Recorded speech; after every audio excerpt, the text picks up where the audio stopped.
Hello students, आज हम organic chemistry BSc part third का चैप्टर हेट्रोसाइक्लिक कंपाउंड्स स्टार्ट करेंगे। और जैसा कि हम नाम से देख सकते हैं, हेट्रोसाइक्लिक कंपाउंड्स का मतलब है कोई भी हेट्रो एटम द्वारा बनी गई साइकिल। और जिस भी कंपाउंड में यह साइकिल जो हेट्रो एटम को लिए हुए है उपस्थित है, तो ऐसे कंपाउंड्स कहलाते हैं विषम चक्रीय यौगिक।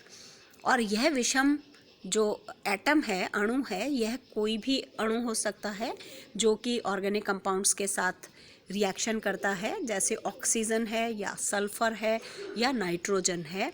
ये जो हेट्रो एटम्स हैं, ये बहुत अति महत्वपूर्ण कई तरह के उत्पाद बनाते हैं और ऐसे यौगिक ड्रग्स के सिंथेसिस में बहुत महत्वपूर्ण रोल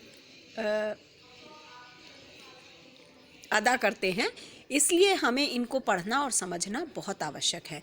हेट्रोसाइक्लिक कंपाउंड्स एक ऐसी यूनिट है जिसे हम आगे भी अगर हम एमएससी केमिस्ट्री करना चाहें या हम कहीं पर भी एज अ केमिस्ट हम जाएंगे ड्रग इंडस्ट्री में या फार्मास्यूटिकल इंडस्ट्रीज़ में, तो मैक्सिमम जो ड्रग्स हैं वो हम देखेंगे तो उनमें ये हेट्रोसाइक्लिक कंपाउंड्स हैं, उन्हीं के कारण उनकी बायोलॉजिकल एक्टिविटी होती है। तो ये जो हेट्रो एटम्स हैं, ऑक्सीजन, सल्फर और नाइट्रोजन, ये अपनी एक्टिविटी, बायोलॉजिकल एक्टिविटी की वजह से यह औषधि के रूप में बहुत महत्वपूर्ण यौगिक का निर्माण करते हैं। इसलिए हमें इनको समझना और पढ़ना और इनकी केमिस्ट्री को अच्छी तरह से समझना बहुत आवश्यक है, क्योंकि जब हम आगे जाकर कहीं पर भी सिंथेसिस के लिए या किसी रिसर्च इंडस्ट्री में R&D में हम इन फार्मा को ज्वाइन करते हैं या हम दवाई के किसी भी उसमें उतरते हैं, पेस्टिसाइड्स, इंसेक्टिसाइड्स, फर्टिलाइज़र्स, कहीं पर भी ये नाइट्रोजन, सल्फर और ऑक्सीजन कंटेनिंग कंपाउंड्स बहुत महत्वपूर्ण होते हैं। इसमें हमें विषम चक्रीय में यह देखना है कि उस चक्र में सदस्य कितने हैं। तो हम यह भी देखें कि वह 5 सदस्य है, 4 सदस्य है, 6 सदस्य है, 7 या 8 सदस्य है। तो इम्पॉर्टेंट जो हम इसमें स्टडी करेंगे वो 5 membered rings with hetero atoms containing oxygen, sulfur and nitrogen and 6 membered rings। तो 6 मेंबर्ड है या 5 मेंबर है, एक तो हमें यह देखना है क्योंकि इनके स्ट्रक्चर बहुत इम्पॉर्टेंट हैं, इनका नॉमेनक्लेचर बहुत इम्पॉर्टेंट है। नंबर ऑफ हेट्रो एटम्स कितने हैं, मोनो है, डाई है, ट्राई है, यह भी हमें देखना है। उनको हम कैसे नॉमेनक्लेचर इनका करते हैं यह भी देखना है। नाइट्रोजन, सल्फर और ऑक्सीजन के कंपाउंड्स को क्या कहते हैं, जैसे हम उनको एजोल कहते हैं जिसमें नाइट्रोजन है, थाया कहते हैं अगर सल्फर है, और ऑक्सा कहते हैं अगर ऑक्सीजन है। तो ऑक्सा, थाया, एजा, ये अलग अलग हेट्रो एटम पर डिपेंड करता है कि उनका नॉमेनक्लेचर कैसे होगा। तो एक हम भूमिका बनाते हुए चलते हैं कि इस चैप्टर में हमें जो कुछ पढ़ना और समझना है उसमें कौन कौन सी बातें इंपॉर्टेंट हैं जो हमें समझने की आवश्यकता है। तो हम यहाँ पर देख सकते हैं स्ट्रक्चर्स हमको याद करने हैं। 5 मेंबर्ड रिंग्स के 3 कंपाउंड्स हमारे कोर्स में हैं, जिसमें ऑक्सीजन है 5 सदस्य, 4 कार्बन और 1 ऑक्सीजन, उसे हम कहते हैं फ्यूरेन। तो इसका जो ट्राइवियल नेम है वो है फ्यूरेन और IUPAC नेम है ऑक्सोल, ऑक्सा ओल। 5 मेंबर्ड के लिए हम जो सफिक्स लेते हैं वह ओल होता है, OLE।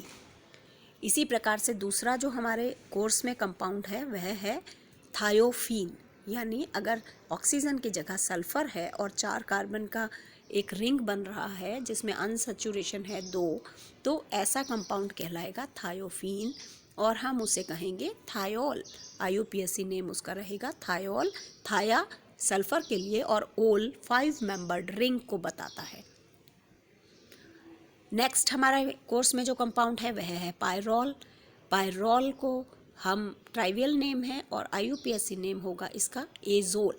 तो एजा और ओल यानी nitrogen containing 5 membered ring is known as azole. तो ये हमें यहाँ पर स्ट्रक्चर्स, इनके नाम, इनका नॉमेनक्लेचर, इन सब को ध्यान में रखते हुए हमें याद करना है।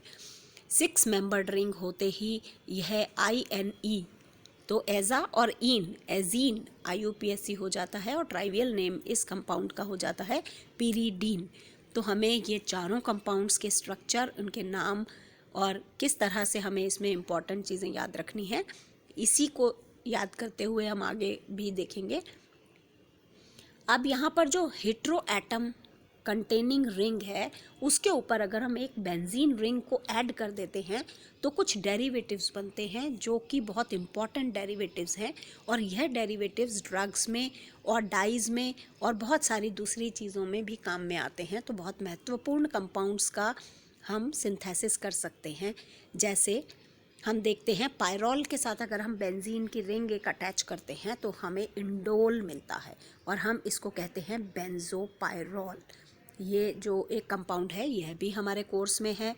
ये जितने कंपाउंड्स हमारे कोर्स में हैं इन सभी की हमें सिंथेसिस आना चाहिए। इनको हम कैसे बनाते हैं, इनका नाम क्या है, इनके स्ट्रक्चर क्या हैं और इनकी केमिकल रिएक्शंस क्या हैं और इनकी कंपैरेटिव एसिडिटी और बेसिसिटी का अध्ययन हमें इस चैप्टर में करना है।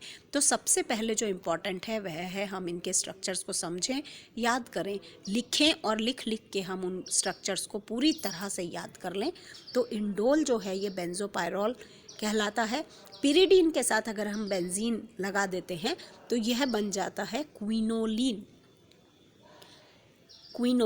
और इसे हम क्या कहते हैं, अल्फा बीटा बेंजोपायरिडिन। तो अल्फा और बीटा पर अगर बेंज लगता है और अगर अल्फा बीटा पर बेंजोपायरॉल नहीं लगकर ये पोजीशन इसकी बदल जाती है 3-4, तो हम नाइट्रोजन की यानी हेट्रो एटम से थर्ड पोजीशन पर जाकर बेंज लगता है तो हेट्रो एटम को हम 1 कहेंगे, उसके पास वाले कार्बन को हम 2 कहेंगे और 3 पोजीशन पर बेंजीन स्टार्ट होती है 3,4 बेंजोपायरिडिन। तो यह जो कंपाउंड है यह कहलाता है आइसोक्विनोलिन। तो हमें सबसे पहले इन सातों के स्ट्रक्चर्स और नाम याद करने हैं, नॉमेनक्लेचर को समझना है। ओल हम कहाँ कहते हैं, ईन हम कहाँ कहते हैं, इनके IUPAC नाम किस तरह से देते हैं, यह सब हमको आना चाहिए। और नंबर ऑफ हेट्रो एटम्स के हिसाब से हम यहाँ पर क्या कहते हैं, मोनो, डाई या ट्राईएजा, मोनोऑक्सा या डाईऑक्सा या ट्राईएजा, जितने कंपाउंड्स हैं।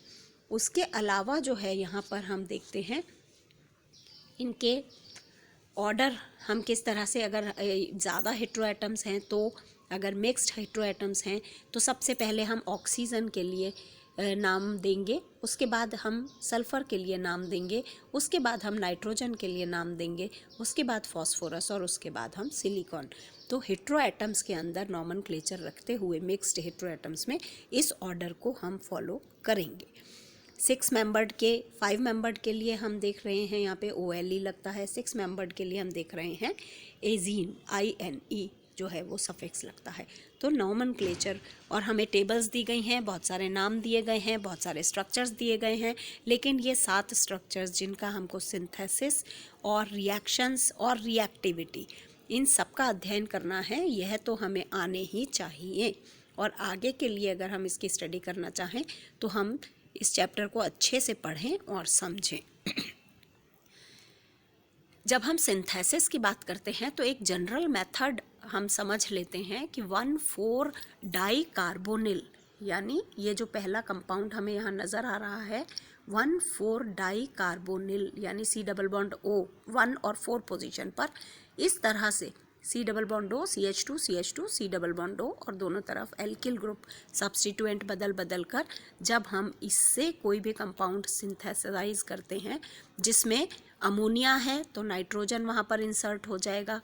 अगर हम इसको P4S7 के साथ ट्रीट करेंगे तो सल्फ़र इंसर्ट हो जाएगा। अगर हम P4O10 ऑक्सीजन है ना, इसके साथ अगर हम ट्रीट करेंगे तो ऑक्सीजन। तो फ्यूरेन, थायोफीन और पायरॉल को हम सिंथेसाइज कर सकते हैं 1,4 डाई कार्बोनिल कंपाउंड्स के साथ, अलग अलग कंपाउंड्स की अभिक्रिया कराकर, जिसमें नाइट्रोजन है या सल्फ़र है या ऑक्सीजन है। तो ये एक जनरल मेथड और जनरल एक स्ट्रैटेजी है। आगे जो हमें देखना है वह नेम सिंथेसिस है, बहुत इम्पॉर्टेंट फिशर इंडोल सिंथेसिस है या स्क्रॉप सिंथेसिस है, यानी अलग अलग तरह के हेट्रो मॉलिक्यूल्स के लिए सिंथेसिस जो हैं वो बाय नेम सिंथेसिस बहुत इम्पॉर्टेंट सिंथेसिस हैं जिनका हमको अध्ययन करना है क्रियाविधि के साथ और उन्हें हमें याद भी करना है। तो हम इन सबको अच्छी से समझेंगे, इनकी फिज़िकल प्रॉपर्टीज़ और केमिकल प्रॉपर्टीज़ का अध्ययन करेंगे और फिर हम इनके सिंथेसिस और इनकी रिएक्शंस के बारे में भी समझेंगे।